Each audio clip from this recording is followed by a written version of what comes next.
60% of people in the Middle East are under 25. That's 300 million people live in the Middle East, of which 60% of them, 60% are under 25. So we have an opportunity and we have a challenge. The opportunity is to make sure that they believe in the future, that they see it as an exciting opportunity, that they feel that they're able to contribute, to get involved, to become economically self-sufficient and build their lives, start families, as most young people anywhere else in the world. The reality on the ground is increasingly going further and further away from that, and it's not just the Palestinians in Gaza. It's increasingly affecting all of us, and for us to see people suffering is, if anything, weakening the voice of the moderates and empowering the voice of the extreme. The Israeli barbaric assault on innocent civilians, innocent Palestinian civilians, has been horrific. The numbers continuously and consistently increase from, it's not even day by day, it's hour by hour. 824 people dead. 2 hours ago that number was 821. So we are losing time. We are working against the clock. 3,300 people injured. But more than that, 22,000 people have been displaced from their homes, internally displaced from a prison. It's not internally displaced from a place that used to be even a nice place to live in. Gaza is a prison. It's been a prison for 3 years. The embargo that has affected people's lives has almost devastated the Palestinian community. 80% of Palestinians in Gaza rely on food aid. They rely on humanitarian aid, not just to live, not even to live, but to survive. 1 million people in Gaza, Palestinian people, are without electricity. 800,000 don't have access to clean water. 800,000 people. This is the 21st century. Where in the world could this happen? Unfortunately, it is happening. Now, as a mother and as a human being, as I said, we need to make sure that these atrocities stop. What would it be like? Just imagine your children living in Gaza. How could that reality be? Let's talk through the scenario. You wake up in the morning, you give your children a glass of milk. Mothers in Gaza can't do that. Why? Because no milk gets through. You send your children off to school knowing that they'll be safe, knowing that they're going to get a good education. Mothers in Gaza don't do that. Children don't go to school because it's not safe, because it's just beyond belief, to be honest. You cook a meal. Mothers in Gaza can't cook. Why can't they cook? Because they don't have access to fuel. They don't even have access to the basic foodstuffs that are required to get a meal together. So children don't eat. Mothers, think about when you put your children to bed at night. This is something I think about on a daily basis. You put your children to bed at night and you expect to see them in the morning. That's a luxury that people in Gaza just do not have. So what would it be like for you living under those circumstances? That is something that we just cannot accept. We just cannot sit by and wait for it to go. It will lift the embargo and engage in a peace process, a real peace process. As you said, talk is cheap. It's not enough to say that we want peace. What are you going to do to achieve peace? What we're seeing on our TV is not a step in the right direction. Well, from my perspective, it was never a question of preference. I stood by him because my conviction didn't tell me otherwise. As for the publicity, I've never been one to chase it, so I couldn't really answer your question. Okay, let's start from the Syria before the war. Well, Syria before the war was undergoing considerable change in many areas. Examples included significant economic growth, the opening up of the economic landscape, unprecedented legislative reform, and the emergence of a new generation of civil society organizations.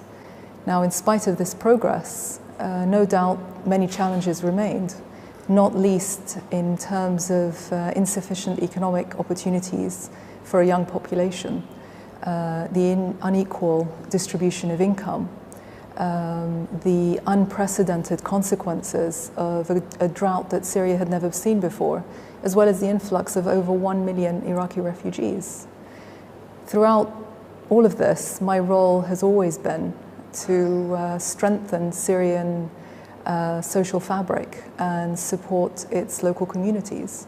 And more specifically, this translates to promoting initiatives that encourage inclusive economic growth, primarily through microfinance initiatives, working with civil society organizations to make them stronger, and working with young people to ensure that they have the right skills and abilities and opportunities so that they can reach their full potential.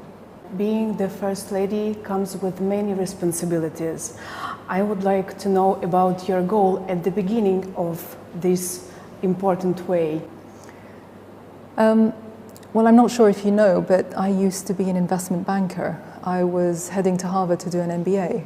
So you could say that becoming First Lady was never a part of my career plan. This position doesn't come with a job description or a manual. And so I decided to approach it from a citizen's perspective. What could I do to make my country stronger and fairer? And from the very beginning, I was drawn to helping empower people that work very, very hard every day, often with limited resources, to make the best of their lives. Meeting these people, listening to their stories, and seeing for myself the difference that they make in their communities afforded me the opportunity to draw attention to their cause and help create a more enabling environment for them to thrive. You established many important programs as microfinance, as scientific Olympiad, as youth empowered. What priorities has changed? Well, my work in these development initiatives continues uninterrupted. They're very well established, and if anything, they have become more important since the beginning of the war. But of course, my priorities today are helping martyrs' families, helping injured soldiers and people that have been displaced or affected by this war. It's because of these people that Syria is standing today, and we owe it to them to honor their sacrifice.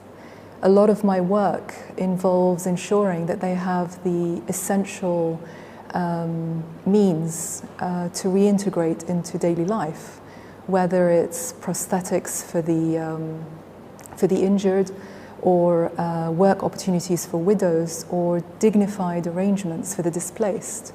If I'm helping Syrians, then ultimately I'm helping the president as well. And what about martyrs? What is your strategy in working with such families? Anna, they've sacrificed so much.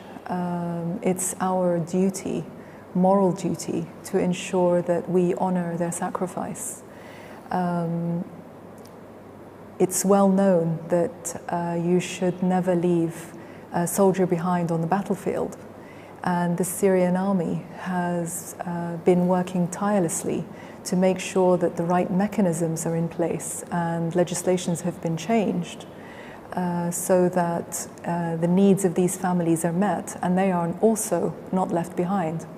My meetings with these families are in the aim of ensuring that these systems are accommodating and responsive to their needs.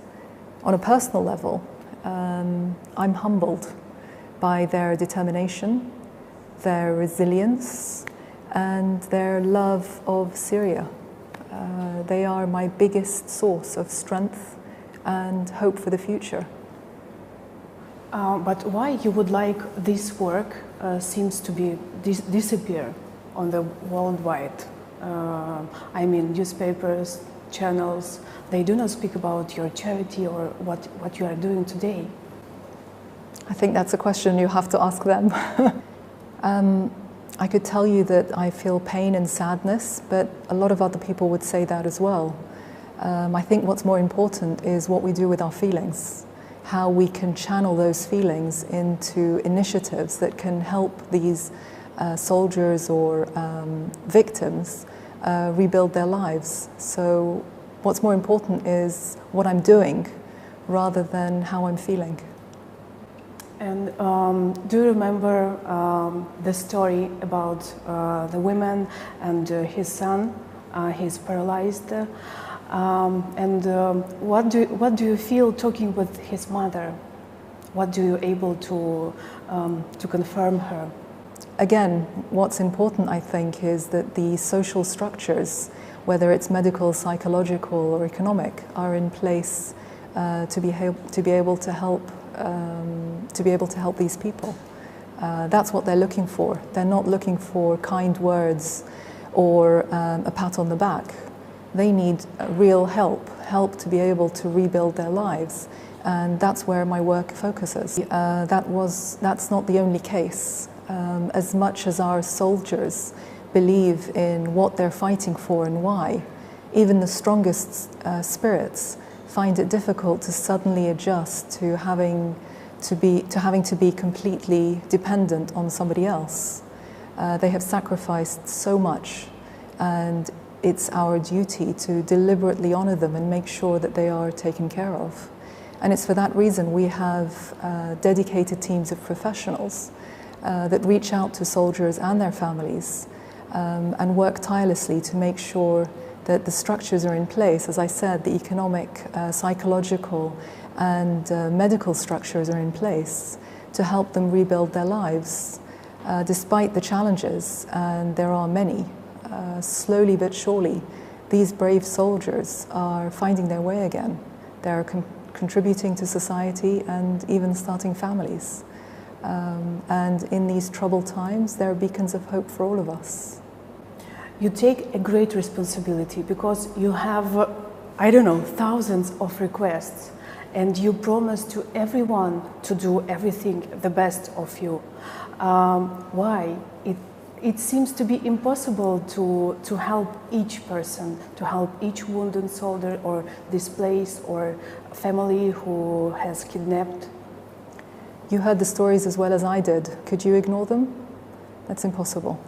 In Syria, we believe in honoring our word. This is very important.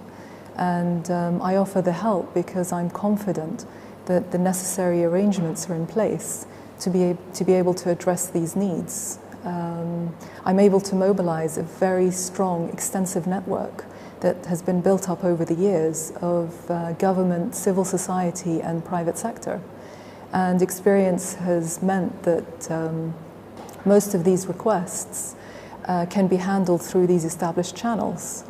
But for me personally, every visit, every opportunity provides a new chance to identify shortcomings in the current systems and processes that need to be changed. And in this way, the effects are multiplied. And if the changes are made, then other people will no longer have to deal with the same problems. To make this request become true?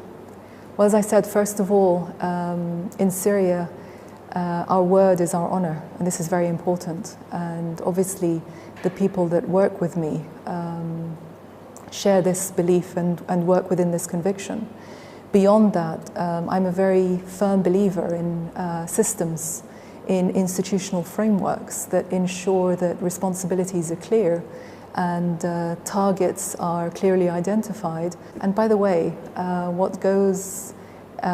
Syria is a small society, and so there have been many times when I have met the same people again. So there's always a way of checking. And what results do you proud of now, by now? Tell you I'm proud would mean that I'm finished, I'm done. The work has been completed and Syria is prosperous. And clearly that is not the case. There is still so much more that needs to be done. Maybe one day when Syria is safe again, is prosperous.